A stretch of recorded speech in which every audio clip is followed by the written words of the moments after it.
good morning. Again, it is a good morning.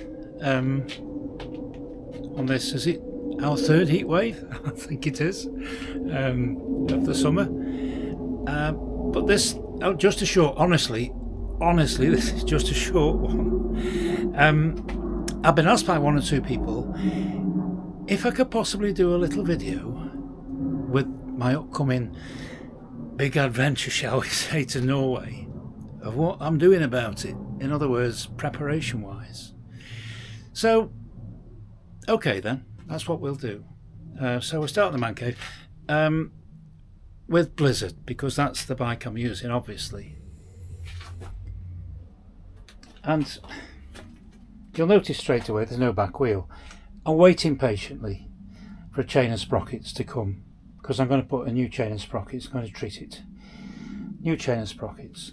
Everything else, I've checked everything over. The brakes are well shod, well padded, I should say. The cables, I've put a new clutch cable on. I've got spare cables with me anyway. So start at the front, like I say, brake pads. Brake pads are fairly new, to be honest. These little side panniers, these carry my emergency bits, I suppose you'd call them, really.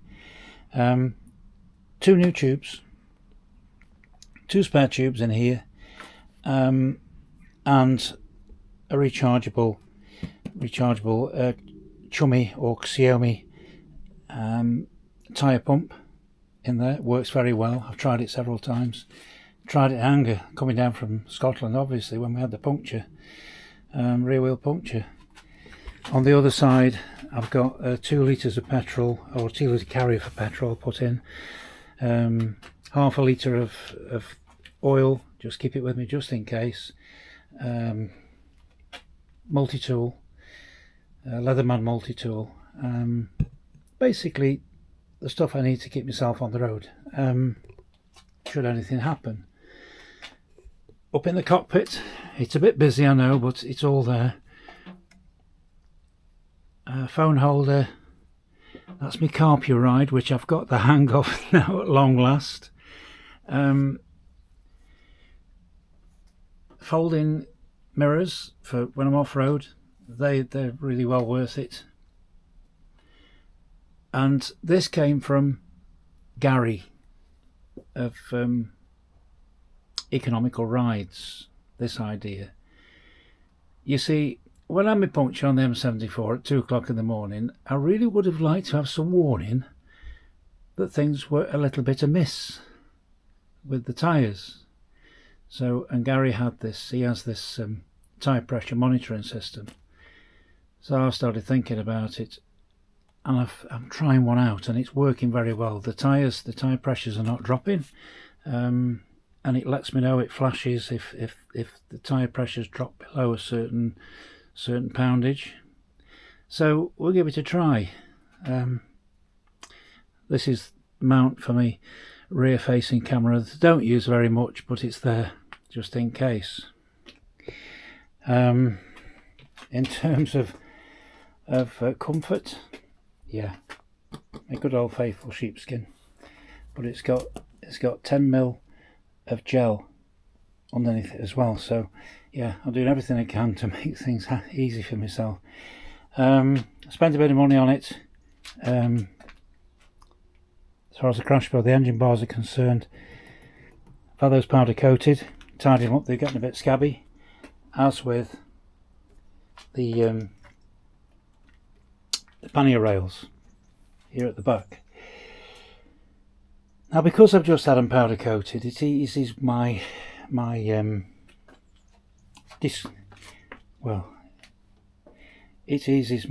decision, shall we say, as to which panniers to use.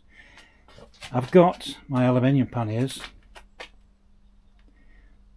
obviously, but I'm a great fan of Lomo stuff, and I've got these throwover panniers. They're quite capacious, if you can use that word.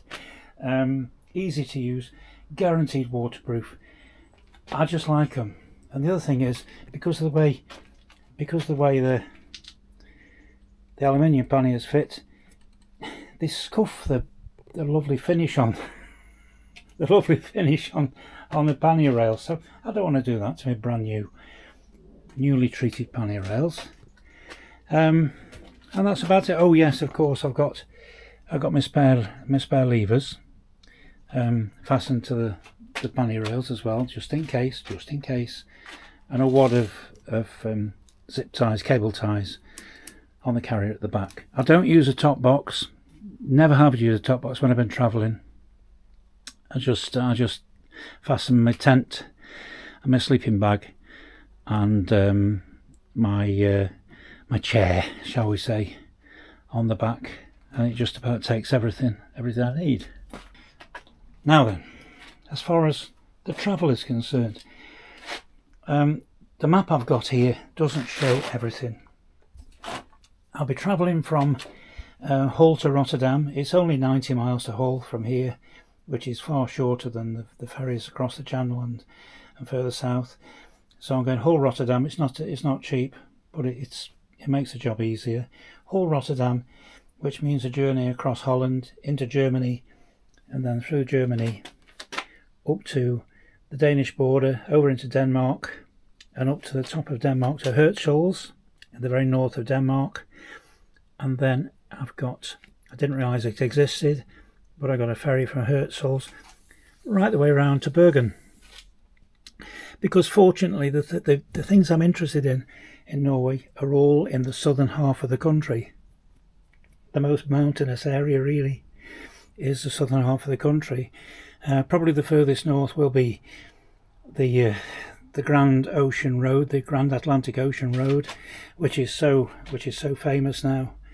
So I'll be aiming straight up there to begin with, and then work my way south. Probably the roads that I'm aiming for tend to be the twisty roads, as always. And Trollstigen is up in the north, so I'll start with the Trollstigen, provided it's open. Of course, it's been closed a couple of times this summer because of rockfall, and then I'll work my way further south. Various different points of interest on the way. I haven't got an absolute plan. I've got a list of ideals, shall we say, and that's why I normally travel. Working my way down. I've got 9-10 days to get from the north of the area I'm visiting down via as many features as I can fit in down to Kristiansand, or Kristiansand I should say, which is where I catch the shorter ferry from Kristiansand back over to Hertsholz, and then back down, retracing my steps. I will be camping as much as I possibly can. That's my intention. But on the way across from Hull, across and up to the top of Denmark, I've got a couple of nights of bricks and mortar accommodation, shall we say, just convenient. And then, like I say, and then on the 1st of September, I'll be catching the ferry from Hertsholz, to get into Norway itself. So that's my travel plans. And I'll show you my choice of accommodation. Oh, incidentally, for those that might be interested, these are the maps I've found. I'm not going to open them up, but there's a lot of detail. They're quite highly detailed maps, 1 to 250,000, which, although it sounds big, it's a good scale of map for what I'm doing. And virtually everything I want to look at is clearly marked on there, on these two maps, the very south and the middle of Norway. I've no real intention, never had any real intention of going into the Arctic Circle, or even up to North Cape, the Nordkap. So I've limited time, you know. I can't do everything. So that's the way it is. So we'll go out into the back garden. So yes, come into the back garden with me, and we'll have a look at what I'm using. There's my tent. I'm a great fan of One Tigris camping gear, tents in particular, and I've got two. This is the Smoky Hut, which is the teepee style tent. Got plenty of height in it, I can almost stand up in it, to be honest. and it goes up outer tent first. Whereas my other one, Tigris, I bought earlier in the year, is this Cosmito, is a great tent, but it goes up inner first. And bearing in mind where I'm going, I might need to get the tent up while it's raining. So, you know, one of those things. So yeah, I've got, as far as my gear is concerned, I've come down on an Alkit Dumo sleeping mattress. It's the first one I've found that I can actually trust not to deflate during the night. Sleeping bag, quite fitting for where I'm going really. It's a Dutch Army 3-season sleeping bag, and it's a nice sleeping bag, it really is. For cooking, I've played around with all sorts of things, stick stoves, all sorts of things, but I've come back to my old faithful Trangia, but not with the meths. I've got the gas burner to fit in it.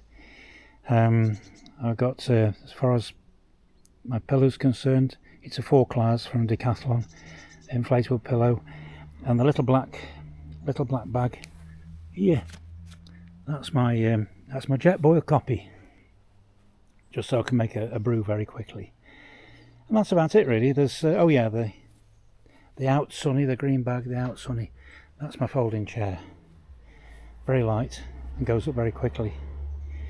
So that's about it really. That's my that's intended to be my accommodation.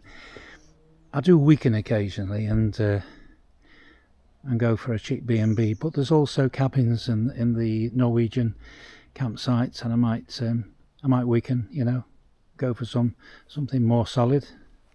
So that's my camping gear. And so far as riding gear is concerned, I still haven't decided. I've got various different opportunities, choices to go for. I've got my full riding suit, Biker Gear Australia it is actually, but I think the mesh suit I bought from Oxford last year for Spain and Portugal, I think that'll stay in the man cave for my next trip to Spain and Portugal, because that's what it was for. I mean, we're going to Norway, for goodness sake. We're going north, we're going cold, we're going wet. Got to be prepared. So yes, that's a rough idea of preparations and what's happening. So I hope you found it interesting.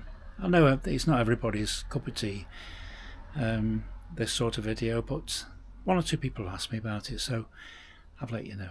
Alright, so yeah, give us a thumbs up if you enjoyed it, if you found it interesting, and let me know what you think if you disagree with any of my choices. But yeah, this is my 5th trip.